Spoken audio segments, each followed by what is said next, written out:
오늘은 아모스 2장 9절에서 12절까지 말씀 묵상하겠습니다. 2장 9절에서 12절까지 말씀 있습니다. 내가 아무리 사람을 그들 앞에서 멸하였나니 그 키는 백향목 높이와 같고 강하게는 상수리 나무 같으나 내가 그 위의 열매와 그 아래의 뿌리를 진멸하였나니라. 내가 너희를 애굽 땅에서 이끌어내어 40년 동안 광야에서 인도하고 아모리 사람의 땅을 너희가 차지하게 하였고 또 너희 아들 중에서 선지자를 너희 청년 중에서 나실인을 일으켰나니 이스라엘 자손들아 과연 그렇지 아니하냐? 이는 여호와의 말씀이니라. 그러나 너희가 나실 사람으로 포도주를 마시게 하며 또 선지자에게 명령하여 예언하지 말라 하였느니라. 아멘. 구원의 은혜를 잊어버리고 거룩함을 훼손한 하나님의 백성들, 부패한 이스라엘 백성들, 제사장과 재판장들, 방백들, 자신들의 이익을 위해 뇌물을 받고 의인을 정죄하고 신 한 켤레의 값을 받고 빚을 갚지 못하는 가난한 자들을 종으로 팔아넘기죠. 인간의 존엄성과 정의가 신 한 켤레의 가치로 여기지만도 못한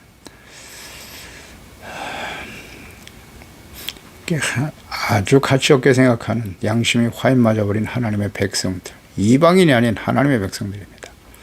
그 죄에 대해서 하나님께서 내가 결코 징벌을 돌이키지 않을 것이라고 말씀하십니다. 율법에서 그만 근친상간이 지속적으로 행해지고 소외된 사람들, 하나님께서 반드시 불쌍히 여기고 도와주라고 말씀하신 고아와 과부들, 가난한 자를 무시하고 약탈하고 전혀 죄의식을 느끼지 못하는 하나님의 백성들, 하나님께서 그들의 죄를 반드시 심판하실 것이다 라고 말씀하고 계십니다. 이어서 9절, 10절 하나님께서 이스라엘 백성들이 출애굽한 후 가나안 땅을 향해 가는 여정에 만난 아모리 족속을 멸하신 오래된 과거의 기억을 소환하셔서 말씀하고 계시죠. 내가 아모리 사람들을 그 앞에서 멸했다. 키가 백향목 높이 같다.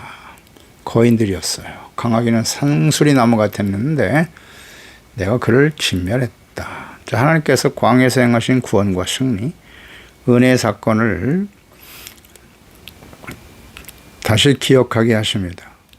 그러니까 아모리 사람을 멸하시고 그 땅을 이스라엘에게 주셨다. 그러니까 아모리 사람들은 가나안 땅에 살던 사람들로서 거인과 같이 키가 크고 강한 족속이었다는 것이죠. 창세기 15장 13절 이하에 보면 여호와께서 아브라함에게 이르시되 너는 반드시 알라 내 자손이 이방에서 계기되어 그들을 섬길 것이다.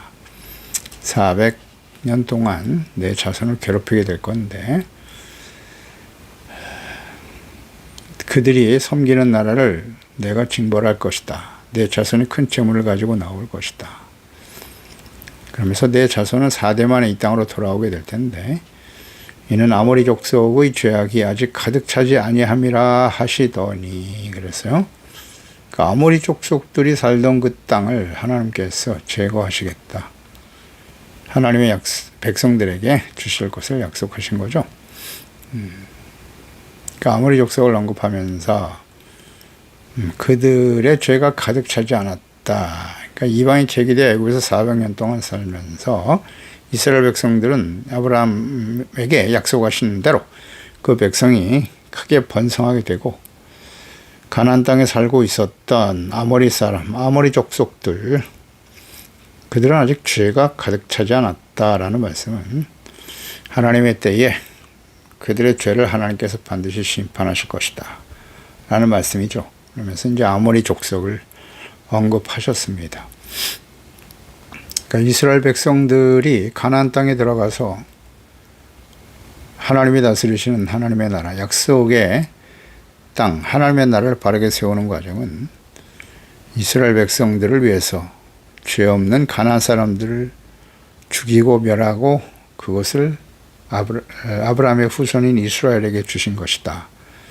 그렇지 않아요. 가나안 땅 아모리 족속과 가나안 7족속들이 죄악이 가득 찰 때까지 하나님이 기다리고 계셨다는 거죠. 그들은 충분히 이스라엘의 하나님 여호와를 알 수 있는 기회가 주어졌고 구원받을 수 있는 충분한 시간을 주셨지만 돌이키지 않고 그 죄의 결과로 하나님의 공의 심판을 받게 됐다라는 뜻이에요. 그러니까 이스라엘 백성들이 애굽에서 나오는 과정, 10가지 재앙과 홍해를 가르는 기적, 이렇게 이스라엘 백성들을 구원하셨습니다. 그 구원하신 소식은 이미 가나안의 모든 족속들에게 다 전해졌습니다. 그들은 알고 있었어요. 이스라엘 하나님 여호와께서 하신 일임을 알고 있었으나 그들은 이스라엘과 여호와 하나님 앞에서 자신들의 죄를 버리고 하나님을 경외하고 그분의 다스를 받는 하나님의 복이죠. 이걸 스스로 저버렸고 이스라엘 백성들이 약속의 땅을 향해 가는 그 여정에 반드시 아모리 족속들이 사는 땅을 지나야 했는데 그들은 그 땅을 지나가지 못하도록 가로막았어요. 에돔이 그랬고 아람도 암몬도 그랬고 결코 허락하지 않죠. 기회가 주어진 거예요. 기회가. 하나님과 하나님의 백성들에게 은혜를 베풀 기회를 주신 건데 그들은 거부했죠. 그래서 아모리 족속은 멸망을 당하게 된 것입니다. 그러니까 가나안 족속들 중에서도요. 구원받은 사람이 있었으니 바로 기생 라합이죠. 이스라엘의 두 정탐꾼이 여리고를 정탐하기 위해 들어갔을 때 그 두 사람을 생명, 목숨 걸고 지켜준 겁니다. 발각이 되면 그들과 함께 죽는 거예요. 그리고는 그들에게 자신과 가족들의 구원을 요청하죠. 그래서 라합이 어떻게 이렇게 할 수 있었는가? 여호수아서 2장 10절에 보면 이는 너희가 애굽에서 나올 때 여호와께서 너희 앞에 홍해 물을 마르게 하시니고 너희가 요단 저쪽에 있는 아모리 사람의 두 왕 시온과 옥에게 행한 일 곧 그들을 전멸시킨 일을 우리가 들었다. 우리가 듣자고 마음이 녹아버렸다 그랬어요. 너희로 말미암아 사람이 정신을 잃었다. 너희 하나님 여호와는 위로는 하늘에서도 아래는 땅에서도 하나님이시니라 라고 고백하지 않습니까? 직접 애굽에서 구원받고 홍해가 갈라지는 하나님의 놀라운 기적과 은혜를 체험했던 이스라엘 백성들. 하늘에서 만나를 내려주시고 바위에서 물이 쏟아져 마시게 하셨던 이스라엘 백성들 보고 그들은 오히려 하나님께 불평하고 10번이나 하나님을 시험하다 광야에서 다 죽었어요. 가나안 땅에 들어가지도 못하고. 근데 오히려 가나안 땅에 있었던 이 여인 라합은 직접 경험한 것도 아니에요. 그 소식을 듣고 하나님을 믿었다. 대단하지 않습니까? 하나님이 라합과 같은 사람을 귀하게 여기시는 거예요. 기생이고 사회적으로 부도덕하고 환영받지 못하는 저급한 인생을 살았던 여인이지만 하나님께 대한 신실한 믿음, 절대적인 믿음, 하나님을 상천하제 하나님이라고 고백하고 있어요. 그 믿음이 라합을 또 그와 함께하는 가족들을 구원하게 하신 겁니다. 이렇게 구원받은 사람도 있어요. 그래서 모세를 통한 이스라엘 백성들이 불신앙했던 결과로 광야에서 40년 동안 살게 된 배경, 거기에도 이제 아모리 족속이 나오죠. 신명기 1장 26절에 보면 너희가 올라가기를 원치 아니하고 너희 하나님 여호와의 명령을 거역했다. 장막 중에서 원망하여 이르기를 여호와께서 우리를 미워하심으로 아모리 족속의 손에 넘겨 멸하시려고 우리를 애굽 땅에서 인도해 내셨도다. 우리가 어디로 가랴 우리 형제들아 우리를 낙심하게 하여 말하기를 그 백성 우리보다 장대하다 성읍은 크고 성곽은 하늘에 닿았으며 거기서 안악자손을 보았노라 하는도다 하기로 그랬어요. 이 아모리 족속은 키가 거의 3m에 이르는 골리앗과 같은 그런 거인들 족속들이었어요. 그러니까 그들과 자신을 비교하여 자신들은 결코 그곳에 들어갈 수 없다고 말했고 그들과 싸워서 이길 수 없다. 하나님께 대한 신뢰와 믿음이 전혀 없었죠. 하나님께서 이미 광야에 있을 때 아모리 족속과 가나안 족속들을 멸하실 것이다 라고 분명히 말씀하셨어요.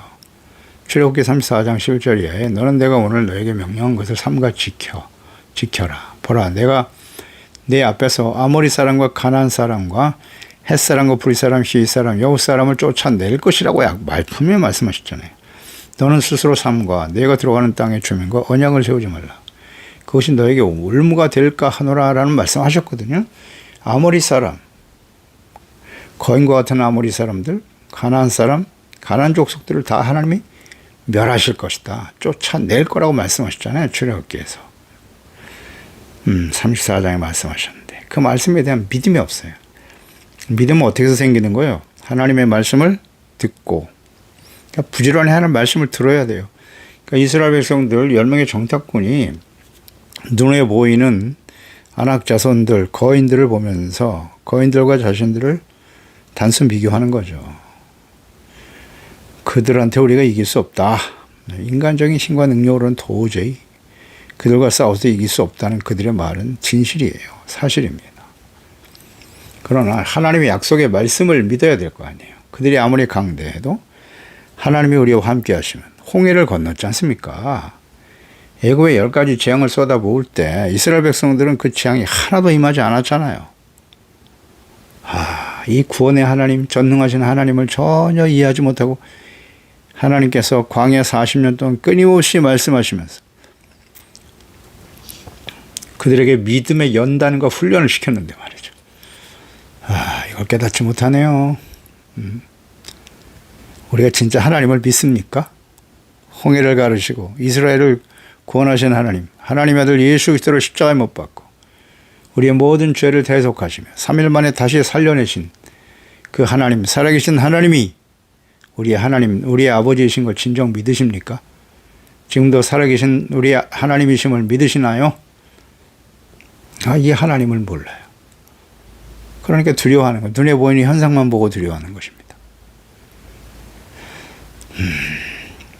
하나님께서 아모리 사람들을 멸하신 일이 민수기 21장이죠. 이스라엘이 아모리 왕과 시온에게 그 땅을 지나게 할 것을 요청했죠. 그러나 그들은 거절하면서 오히려 대적했죠. 하나님께서 그들을 멸하시고 성읍을 빼앗아 이스라엘에게 주셨습니다. 민수기 21장 25절 26절 이스라엘이 이같이 그 모든 성읍을 빼앗고 그 아모리인의 모든 성읍 헤스본과 그 모든 촌락에 거주하였으니 헤스본은 아모리인의 왕 시온의 도성이라. 시온이 그 전 모압 왕을 치고 그의 모든 땅을 아르논까지 그의 손에서 빼앗았더라. 그 아모리 족속을 멸하신 이유와 과정을 보면 하나님께서 이스라엘을 대적한 아모리 족속, 그들의 죄악으로 가득한 그들을 하나님 멸하신 거예요. 그리고 그 땅을 이스라엘에게 주셨다라고 말씀하고 있죠. 그러니까 하나님의 구원과 승리, 은혜를 기억하지 못하고 하나님을 또다시 버리고 그들이 섬기는 우상들을 믿고 의지하며 이방인들보다 더 큰 악을 행하는 이스라엘 백성들, 모든 시대에 그러했어요. 하나님의 자녀 백성들이. 오늘날 이 시대는 어떻습니까?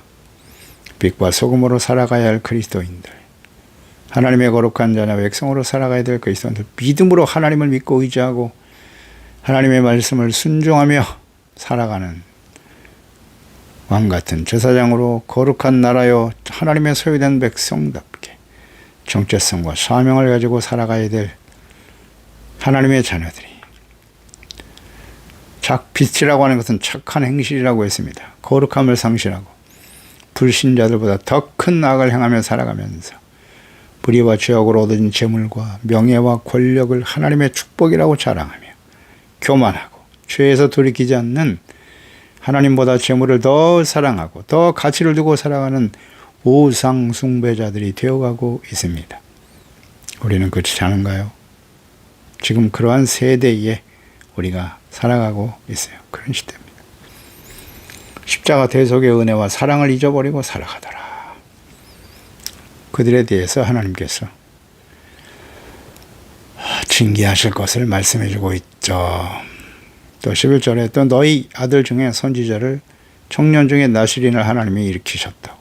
이스라엘 백성들 중에 선지자와 거룩한 하나님의 사람으로 살아가는 나시린들을 일으켰다. 근데 이스라엘 자손들아, 과연 그렇지 않느냐? 이는 여호와의 말씀이다. 선지자와 나시린을 일으키신 분이 하나님이시다. 선지자는 하나님의 말씀을 전하며 이스라엘 백성들이 회개하고 돌이켜 용서받고 이렇고 거룩한 하나님의 백성들이 되도록 주님의 말씀을 듣고 전하는 헌신하고 충성하는 하나님의 종들이었습니다. 하나님께서 패역하고 교만한 하나님의 백성들을 회복시키기 위해서 보낸 사람들이에요. 선지자들이 전한 말씀, 하나님의 말씀이었죠. 그들이 전한 하나님의 말씀은 그 내용을 요약해 보면 뭘까요? 책망, 교훈, 회개하고 하나님께 돌아오라. 그래서 용서를 받아라. 그러면 하나님께서 회복시켜 주실 것이다. 그 내용이죠. 뭐 핵심적인 내용. 책망, 교훈, 회개와 용서, 사랑입니다. 사랑. 하나님의 그 징계와 연단, 심판의 말씀 속에 그건 하나님의 공의의 속성이고 회개하고 돌아오면 자비와 긍휼과 사랑을 베푸실 것이다. 사랑이 동시에 나타나 있죠. 나스리는 하나님 앞에서 거룩하게 살아가는 사람들이잖아요. 하나님께서 선지자를 보내신 목적이기도 하죠. 이스라엘 모든 백성들이 나스린과 같이 거룩한 사람이 되기를 주님 간절히 원하셨어요. 민수기 6장에 보면 나스린들에 대한 규례에 대해서 나와 있습니다. 2절에 이스라엘 자손에게 전하여 그들에게 이르라. 남자나 여자가 특별한 소원 곧 나스린의 소원을 하고 자기 몸을 구별하여 여호와께 드리려고 하면 자신의 몸을 거룩하게 구별하여 하나님께 드리는 거예요. 나스린은. 그러기 위해서는 나스린 기간 동안에 해서는 안 될 일이 포도주와 독주를 멀리하라 그랬어요. 포도주로 된 초나 독주로 된 초를 마시지 말라 그래요. 초까지도 마시지 말라. 포도즙도 마시지 말라 그랬어요. 생포도나 건포도 역시 먹지 마라. 자기의 몸을 구별하는 모든 날 동안에는 포도나무 소사는 씨나 껍질이라도 먹지 말라고 하셨고요. 삭도를 절대로 머리에 대지 마라. 머리털을 자르지 말라는 거예요. 자기의 몸을 구별하여 여호와께 드리는 날이 차기까지는 그는 거룩하다. 구별된 거룩한 사람이기 때문에 머리털을 길게 자라게 할 것이며 자기의 몸을 구별하여 여호와께 드리는 모든 날 동안은 부정한 시체 같은 것을 가까이 하지 말아야 된다고 말씀하고 있죠. 이게 나시린의 규례예요. 이 거룩한 나시린, 하나님께 자신의 몸과 삶을 거룩하게 구별해 드린 나시린이다. 이 나시린의 규례거든요. 포도주, 독주 가까이 하지 말고 머리, 털을 자르지 말고 부정한 것을 가까이 하지 말라. 하나님이 주신 명령이죠. 나시린, 하나님께 드려진 나시린들 대표적인 사람은 누굴까요? 사사시대에는 삼손이죠. 삼손. 사사기 13장 5절에 보면 보라 내가 임신하여 아들을 낳으리니 삼손의 부모들에게 나타났죠. 그의 머리 위에 삭도를 대지 말아라. 이 아이는 태에서부터 나옴으로 하나님께 바쳐진 나시린이다. 이렇게 말씀하시거든요. 그가 블레셋 사람의 손에서 이스라엘을 구원하기 시작하리라 하시니 나시린 규례의 나시린이라고 말씀하셨어요. 태어날 때부터 복중에서 이미 하나님이 선택하셨고 그래서 이 삼손이 나시린으로 태어나게 될 것이라고 그의 부모에게 분명히 말씀하셨습니다. 그렇기 때문에 이 삼손은 나시림으로 포도주나 독주를 가까이 해서는 안 돼요. 머리털을 밀어서도 안 되고요. 부정한 것을 가까이 해서는 안 돼요. 그런데 어때요? 이 삼손이 처음에는 좋았는데 부정한 것을 가까이 하기 시작하죠. 부정한 여인, 이방 여인과 혼인하려고 하고 들릴라와 같은 부정한 이방 여인과 사랑에 빠지고 포도주와 독주를 마시고 결국 머리털까지도 밀리죠. 이 나시린이 거룩함을 상실해버리면 어떻게 되는 거예요? 삼손처럼 되는 겁니다. 삼손이 우리에게 주는 아주 소중한 교훈이에요. 하나님의 자녀들은 나시린과 같은 사람들이에요. 하나님께 바쳐진 사람들입니다. 하나님의 말씀을 전하는 주의 종들, 그들만이 나시린인가요? 그렇지 않은 사람들이 태반이지만 예수 그리스도를 믿고 구원받은 그 순간부터 우리는 우리의 삶이 하나님 앞에 드려지는 거룩한 나라고 왕같은 제사장인 거예요. 베드로전서 2장 8절에 잘 나와 있지 않습니까? 하나님의 예수 그리스도를 믿고 구원받은 그리스도는 하나님의 자녀들의 정체성이잖아요. 아니라고요? 이거 모르면 안 됩니다. 목사들만이 거룩한 제사장입니까? 그렇잖아요. 우리가 다 왕같은 제사장이라고 분명히 말씀하고 있지 않습니까? 이것을 모르고 살아가는 사람들이 의외로 많다. 이 말씀의 의미를 좀 깊이 묵상해 보세요. 나실인. 나실인의 의미가 뭔가? 하나님이 가까이 하지 말라고 하셨잖아요. 나실인은 거룩한 사람들이기 때문에. 포도주도 가까이 하지 마라. 뭐 이 술 취한 것에 대해서 여러 가지 말들이 많죠. 술 취하지만 않으면 된다. 마셔도 된다. 근데 나실인은 가까이 하지 말고 포도까지도 열매 씨까지도 가까이 하지 말라고 하셨는데요. 무슨 의미일까요, 그게? 지금 율법 시대가 아니다. 뭐 그렇죠. 그러나 율법을 하나님 완전히 폐하셨나요? 아니요. 율법은 누구에게 주어지는 거예요? 은혜로 구원받은 하나님의 자녀들에게 주시는 겁니다. 율법의 핵심은 무엇입니까? 율법의 정신은 뭐예요?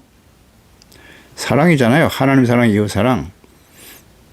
그리고 그것을 지켜 순종하는 것이 의란 말이에요. 의. 죄가 무엇인지, 의의 기준이 무엇인가를 분명히 제시하고 계시죠. 그래서 죄를 깨닫고 율법의 역할은 죄를 깨닫는 것이다. 그래서 회개하고 예수 그리스도의 십자가의 보혈로 씻음받고 용서받게 하는 일. 그 율법은 예수님이 말씀하셨잖아요. 마태복음 5장 7절에 산상수훈에서 말씀하셨어요. 율법을 폐하러 오신 것이 아니라 완전하게 하려 하심이니라. 아멘이죠. 그러면 나실인에 관련된 그 규례, 그 나실인의 규례에 나타난 하나님의 뜻이 지금도 계속될까요? 아니면 변했을까요? 새로워졌다? 변했다? 달라졌습니까? 하나님의 뜻이. 나실인은 거룩함이에요. 포도주를 가까이 하지 말라. 율법이니까 지금은 그렇게 안 해도 된다. 그 말씀에 나타난 하나님의 마음과 뜻을 잘 생각하라는 거예요. 의미를 깊이 있게 이해해야 돼요. 그렇지 않습니까? 술을 마셔도 된다. 그런 문제가 아니잖아요. 이거는요. 왜 가까이 하지 말라고 하신 거예요? 거룩하게 구별된 사람들이니까. 예수 그리스도를 믿고 구원받은 사람들. 저 로마서 12장 1절을 보시자고요. 그러므로 형제들아, 내가 하나님의 모든 자비하심으로 너희를 권하노니 너희 몸을 하나님이 기뻐하시는 거룩한 산 제물로 드리라고 하셨다고요. 이것이 너희가 드릴 영적 예배라고 하셨거든요. 이 말씀과 연관해서 묵상해 보세요. 우리의 몸을 하나님 앞에 거룩한 산 제물로 드린다는 게 무슨 뜻이에요? 어떻게 하는 것이 거룩한 산 제물로 드리는 것입니까? 나실인의 규례와 연결해서 묵상하면 이게 잘못된 해석일까요? 잘못된 이해입니까?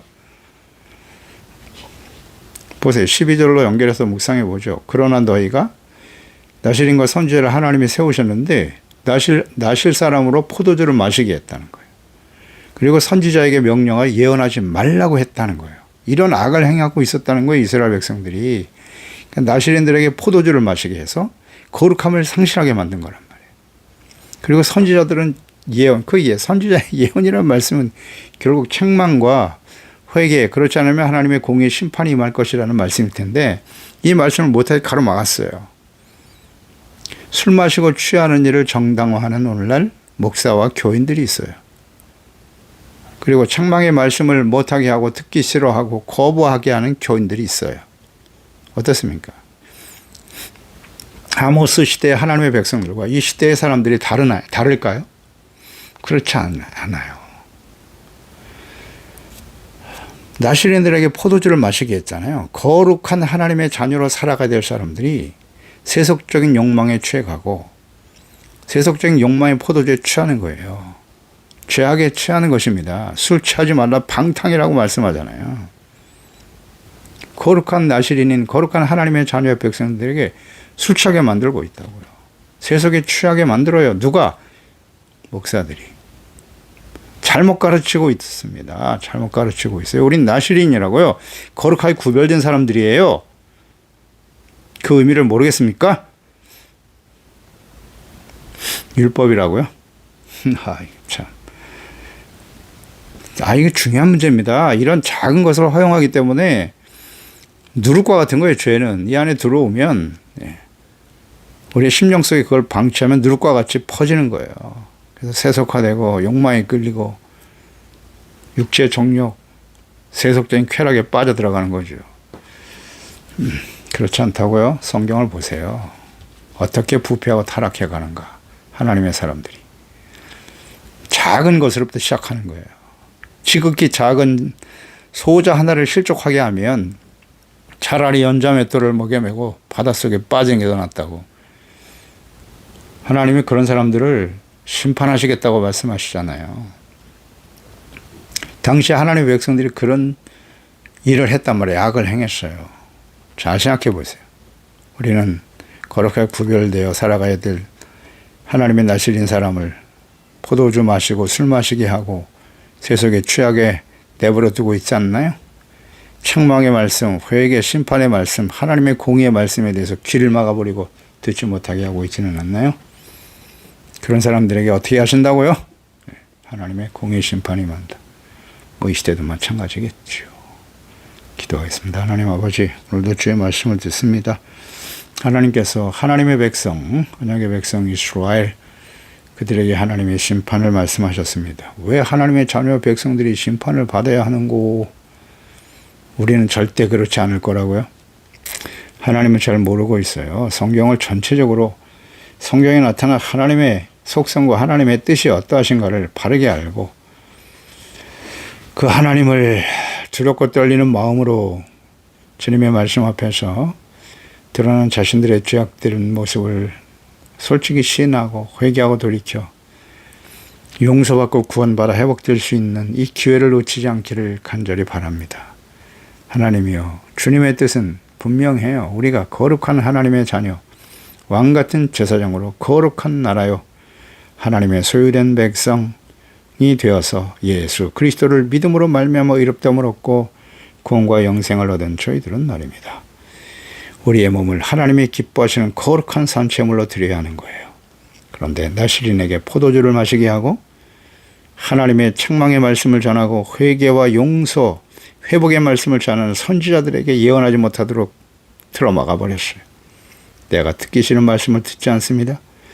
사랑받고 축복받고 이 땅에서 잘 되는 일에는 귀를 기울이지만 회개하라, 책망하는 말씀에는 귀를 닫아버려요.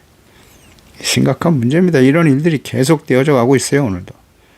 오늘 이 시대는 예수님의 재림이 임박한 시대고 요한계시록의 마지막 심판이 임박한 시대인데 이때 어떤 말씀을 전하는 종들이 진정 하나님의 종들일까요? 우리는 어떤 말씀을 들어야 할까요? 주여, 이 마지막 때에 이 말씀을 듣는 우리 소중한 지체와 가족들, 자녀들만큼이라도 근신하고 깨어있게 하시고 세속에 물들지 않게 도와주세요. 술 취하고 방탕하는 어리석은 자들이 되지 말고 하나님의 말씀과 성령으로 충만하여 거룩한 우리의 몸과 우리의 삶을 하나님 앞에 거룩한 산제물로 드리는 온전한 영적 예배자, 하나님께 합당한 예배자들이 다 되게 하소서. 예수님의 이름으로 기도드리옵나이다. 아멘.